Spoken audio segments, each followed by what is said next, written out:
Welcome po sa Jitrick TV. Nandito naman tayo sa ating mga tutorial about glass and aluminum installation.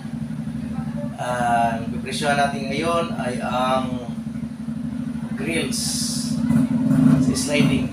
Ito po.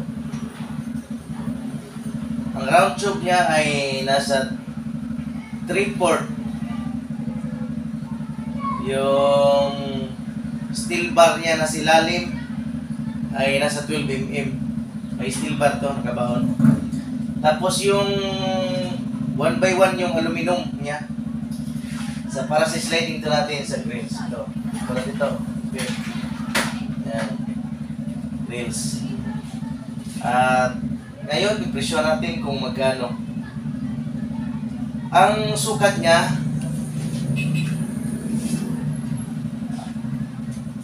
ay nasa 4 inches lang. 4 inches kada butas niya. 4 inches. Para yung kamay makapasok sa pag-open ng sliding. Ngayon, ang gagamitan natin, aluminum na 1x1 at saka 3/4 na round tube at saka 12 mm yung nakabaon. Ginawa namin, nagkabutas lang po.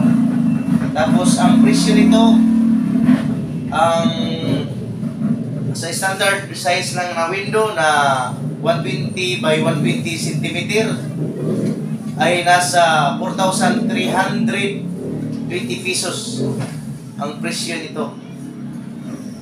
Kaya ang talaga ang tibay nito. Kasi may siya, may steel bar, tapos hindi siya kakalawangin kasi aluminum. Yung steel bar na pintala na rin namin ng metal epoxy primer pang metal. So, hindi siya makita, nasa siya sa ilalim. Yan. Kaya maraming salamat sa panonood at God bless everyone.